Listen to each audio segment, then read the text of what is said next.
to be dodging every question in the eyes of people who are tweeting in. Rick Santorum above the line on the economy. The same with Rick Perry. Ron Paul way above the line. Ron Paul always tends to do well in these Twitter surveys. They are not scientific. They are people voting for their favorite candidate sometimes, and other times they are a good measure of what's being said. Let's move it ahead now to foreign policy and take a look here. Newt Gingrich did very, very well on foreign policy. Mitt Romney, not as far below the line as he was in some of the other topics. Rick Santorum, Rick Perry, and Ron Paul also all did well on foreign policy. Now let's take it another. Go ahead. John, can I stop you right there? Because I'm getting real-time feedback.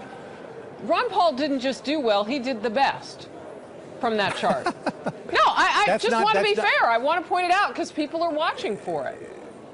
He did very, very well tonight. And, I mean, his bars are bigger than everyone else's, so we report, you decide. Okay. Let's take a look at race. Newt Gingrich did well on that. Romney, again, seen as ducking the questions. Rick Santorum did fairly well. Rick Perry, all right. And again, Ron Paul with a big bar there. Now let's take a look at Romney's record and see how they did. Newt Gingrich did not do well on this one. This was the first question out of the box when he was asked about the attacks on Romney vis-a-vis Bain Capital.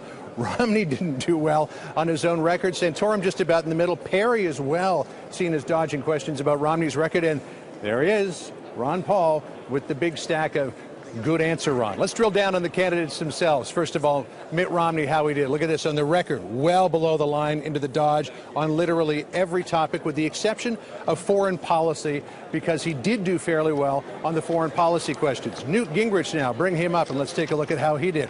On Romney's record, a little more dodge than answer, but on all the other topics, economy, race, foreign policy, social issues, he did very well. All right, let's bring up the next candidate, Rick Santorum. Social issues was the only time that he seemed to bomb, as well as Romney's record. Everything else, he seemed to be more in the green than he was in the red, although a little middling performance here on race. Ron Paul, let's bring him up for that delineation. Romney's record, the economy, race, foreign policy, he slipped just a little bit here, as well as social issues, but still much more solidly in the answer category than he was in the dodge category. And take a look at this. It was a good night for Rick Perry. Most people thought that he did fairly well. Race, he was kind of middling on. Romney's record, he took a little bit of a dive bomb, but everything else, economy, foreign policy, and social issues, he did very well. And just for the Ron Paul fans at home, let's bring up the aggregate one more time. And there he is, Ron Paul. He's got the biggest stack of green of any of the candidates.